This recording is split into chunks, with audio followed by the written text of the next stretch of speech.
Hello and welcome back to my channel. तो कैसे हैं आप सभी। जैसा कि हम लोग अभी लिटरेचर के बारे में पढ़ने वाले हैं और आप लोगों ने देख ही लिया है कि अभी हम लोग क्या पढ़ने वाले हैं। History of English language. English language not English literature. अब देखिए, जैसे कि आ, हम कोई एग्ज़ाम देते हैं, कोई एप्लीकेशन फॉर्म भरते हैं, तो वहाँ पे हमसे हमारा नाम, हमारे माँ बाप का नाम, हमारा डेट ऑफ बर्थ, ये सब चीज़ें पूछते हैं। तो हम कोई चीज़ पढ़ने जा रहे हैं, तो उसके बारे में जिस तरह से हमसे एक एप्लीकेशन फॉर्म में हमारा नाम पूछ के हमें जानने की कोशिश, हमारा ओरिजिन जानने की कोशिश, नहीं तो वो हमारे तक कैसे पहुँच पाएगा, है ना। हमारा जो भी रिजल्ट आया, हम जो भी कुछ कर रहे हैं, तो हमारे तक कैसे पहुँचेगा। तो हमारे ओरिजिन के बारे में, हमारे बेसिक बैकग्राउंड के बारे में उसको पता होना चाहिए, इसलिए हम वहाँ पे अपना नाम और भी डिटेल्स देते हैं। उसी तरह से जब हम लिटरेचर पढ़ेंगे, अगर हम इंग्लिश लिटरेचर पढ़ रहे हैं, तो किस भाषा में पढ़ेंगे, हम इंग्लिश में ही पढ़ेंगे। तो पहले तो हम उस भाषा का ओरिजिन कैसे हुआ वो जानेंगे, तब तो हम वो लिटरेचर को पढ़ पाएंगे। वो भाषा क्या है, क्यों है, कहाँ से आई, हम क्यों पढ़ रहे हैं, अचानक से कहाँ से आ गई यहाँ पे।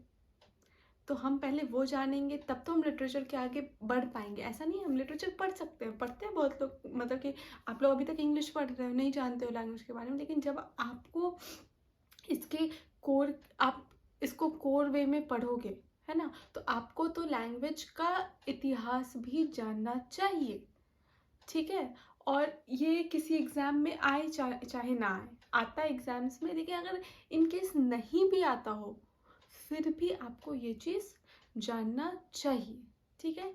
लेकिन फॉर योर इंफॉर्मेशन, एग्ज़ाम्स में ये आता है। ओके, चलो, तो हम क्या पढ़ने वाले हैं, लैंग्वेज का इतिहास, इंग्लिश लैंग्वेज का इतिहास, हिस्ट्री ऑफ इंग्लिश लैंग्वेज। ये कैसे आई, कहाँ से इसकी उन्नति हुई, कहाँ से इसका डेवलपमेंट हुआ, कैसे ग्रोथ हुआ, हम ये सब इसमें देखेंगे। तो इंग्लिश जो है उसको इंडो यूरोपियन लैंग्वेज कहा गया है।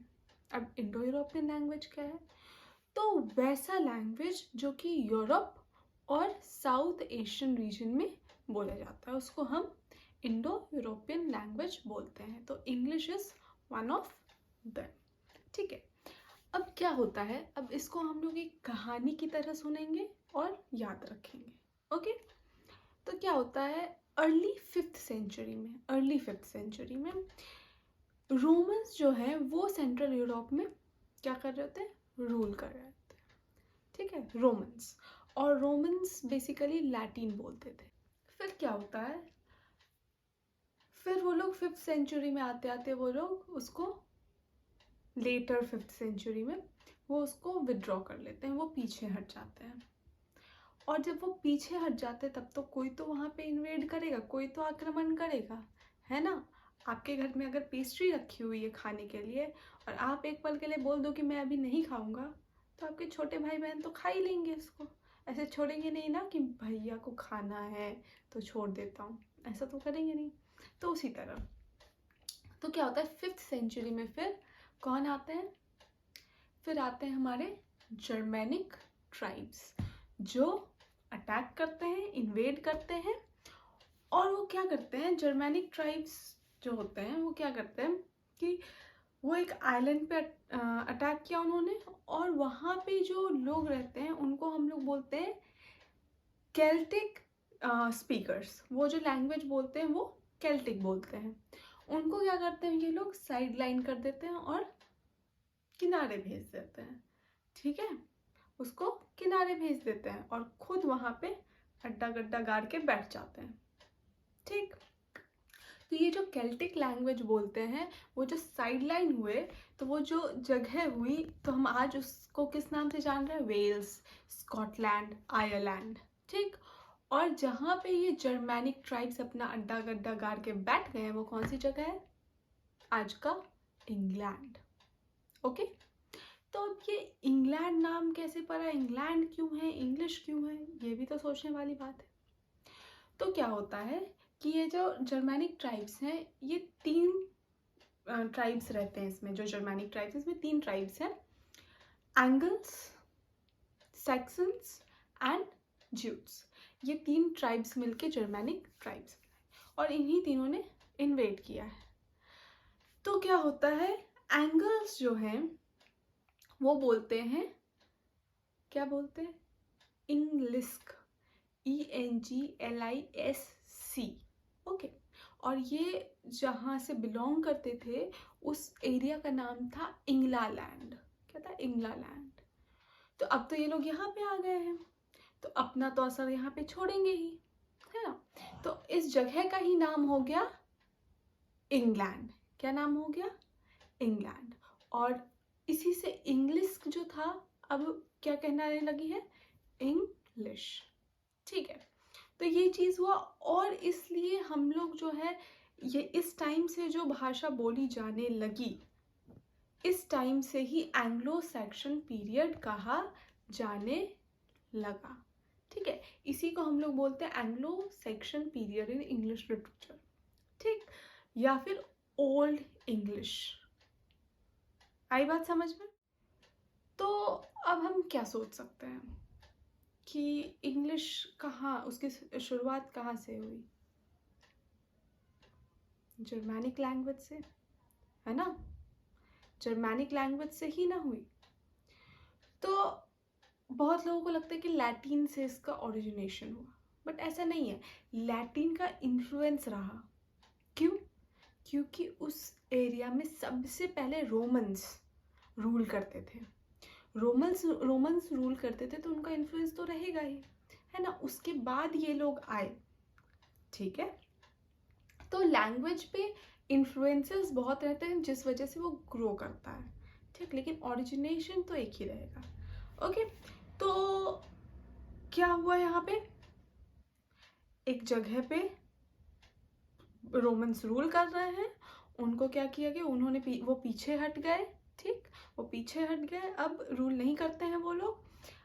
दूसरे लोग आते हैं जो कि है जर्मैनिक ट्राइब्स, वो वहाँ पे आते हैं और रूल करने लगते हैं, वो इन्वेड कर लेते हैं उस जगह को। और फिर क्या होता है, वहाँ के जो ओरिजिनल लोग हैं जो केल्टिक लैंग्वेज बोलते हैं उनको साइड कर देते हैं, वो दूसरे साइड चले जाते हैं, वो किनारा अपना पकड़ लेते हैं, ठीक। और उस जगह, वो जगह आज किस नाम से जानी जाती है, वेल्स, स्कॉटलैंड, आयरलैंड, ये सब से। और वो जहाँ पे रहते हैं उसका नाम पड़ जाता है इंग्लैंड, ठीक। और वो लोग उनका जो ट्राइब था, एंगल्स, सेक्शंस और ज्यूट्स, उनके नाम पे इस पीरियड का लिटरेचर या लैंग्वेज में नाम रख दिया गया, एंग्लो सेक्शन पीरियड या ओल्ड इंग्लिश पीरियड, ठीक। फिर क्या होता है, तो इसमें ये लोग जो है, इसमें जो एंगल्स क्या बोल रहे होते हैं, इंग्लिश, तो उस पे पड़ जाता है इंग्लिश। और वो लोग जिस एरिया में रहा करते थे उसका नाम इंग्लैंड था, तो उसी से इस जगह का नाम पड़ गया इंग्लैंड, ठीक। इतनी बात हुई। उसके बाद एक चीज़ इम्पॉर्टेंट है कि कोई भी लैंग्वेज जो है वो स्टैटिक नहीं होती है, वो स्टैटिक मतलब स्थिर, बदलते रहती है, उसमें कुछ ना कुछ चेंजेस आते रहते हैं, ठीक। जैसे कि हम इतने सारे लोगों से मिलते हैं, ठीक है, हम छोटे रहते हैं, फिर बढ़ते तो हमारे में बहुत सारे चेंजेस आते हैं। क्यों, क्योंकि हम बहुत तरह के लोगों से मिलते हैं, स्कूल में भी स्कूल फ्रेंड से, अपने कॉलोनी में कॉलोनी वाले फ्रेंड से, फिर हम धीरे धीरे फिर 10th हो जाता है, 12th हो जाता है, फिर हम कॉलेज जाते हैं तो हमारे में चेंजेस आते हैं, क्योंकि हम और लोगों से मिलते हैं, फिर जॉब करते हैं तो कलीग से मिलते हैं, तो हमारा इन्वायरमेंट चेंज होते रहता है, तो हम अलग अलग लोगों से इन्फ्लुएंस होते रहते हैं, और कुछ लेते हैं, कुछ बुरी चीज़ें भी लेते हैं, कुछ अच्छी चीज़ें भी लेते हैं, जो कि हमारे मॉडिफिकेशन करती जाती है। उसी तरह से लैंग्वेज में होता है, ठीक है, उसी तरह से लैंग्वेज में होता है कि कुछ चीज़ें इन्फ्लुएंस होती हैं, ओके। तो जैसे कि लैटिन से इन्फ्लुएंस्ड है, जैसे कि इंग्लिश में हम लोग वो वर्ड यूज़ करते हैं इम्प्रॉम्प्टू, मतलब कि अचानक से, विदाउट एनी रिहर्सल, तो हम लोग इंग्लिश में यूज़ करते हैं, लेकिन ये लैटिन ऑरिजिन का लैटिन वर्ड है। एडहॉक, एट्सेट्रा, ये सब हम यूज़ करते हैं, बट ये लैटिन लैंग्वेज है, ठीक है। तो इन्फ्लुएंस भले ही होता है, तो स्टैटिक नहीं होता, उसी वजह से किसी भी लैंग्वेज में ग्रोथ होती है। आई बात समझ में। उसके बाद अब एक इम्पॉर्टेंट बात है, जो ओल्ड इंग्लिश है अगर अभी हमें पढ़ने दे दिया जाए तो हम नहीं समझ पाएंगे। बहुत ज्ञानी होंगे हम, बहुत ज्ञानी होंगे इंग्लिश को लेके, लेकिन अगर हमें दे दिया जाए तो हम नहीं समझ पाएंगे, क्योंकि अभी की इंग्लिश और वो जो ओल्ड इंग्लिश थी, ज़मीन आसमान का अंतर है, बहुत डिफरेंस है दोनों के लैंग्वेज में, दोनों के मतलब में, सब कुछ में बहुत डिफरेंस है, वर्ड्स, ग्रामर सब बहुत डिफरेंट है। ठीक है, क्योंकि इतना टाइम हो गया कि चलते चलते चलते वो कुछ और हो गया, आम का इमली बन चुका है। ठीक है, तो that is why it is incomprehensible to fine.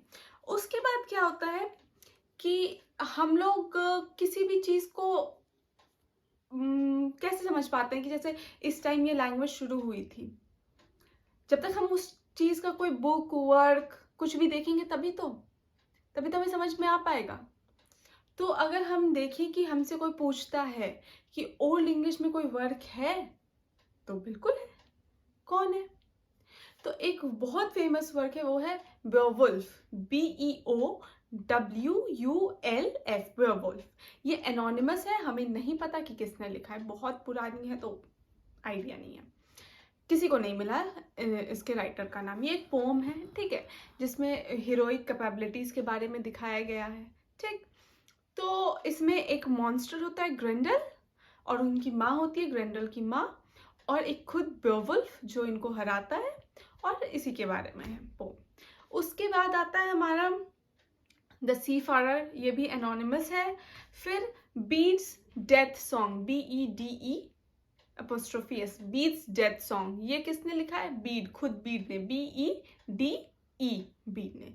फिर है हमारा the dream of the rude, the dream of the rude, ये भी एनोनिमस है।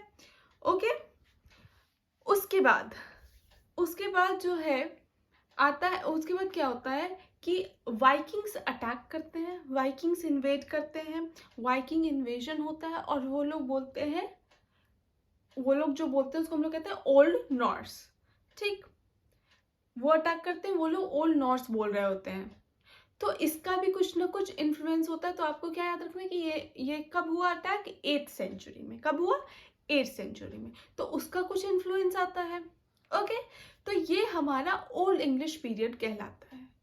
अब हम नेक्स्ट पार्ट में देखेंगे कि इसके बाद क्या होता है, इसके बाद हम मिडिल इंग्लिश के बारे में देखेंगे। तो बने रहिए, जुड़े रहिए इस चैनल से, ठीक है।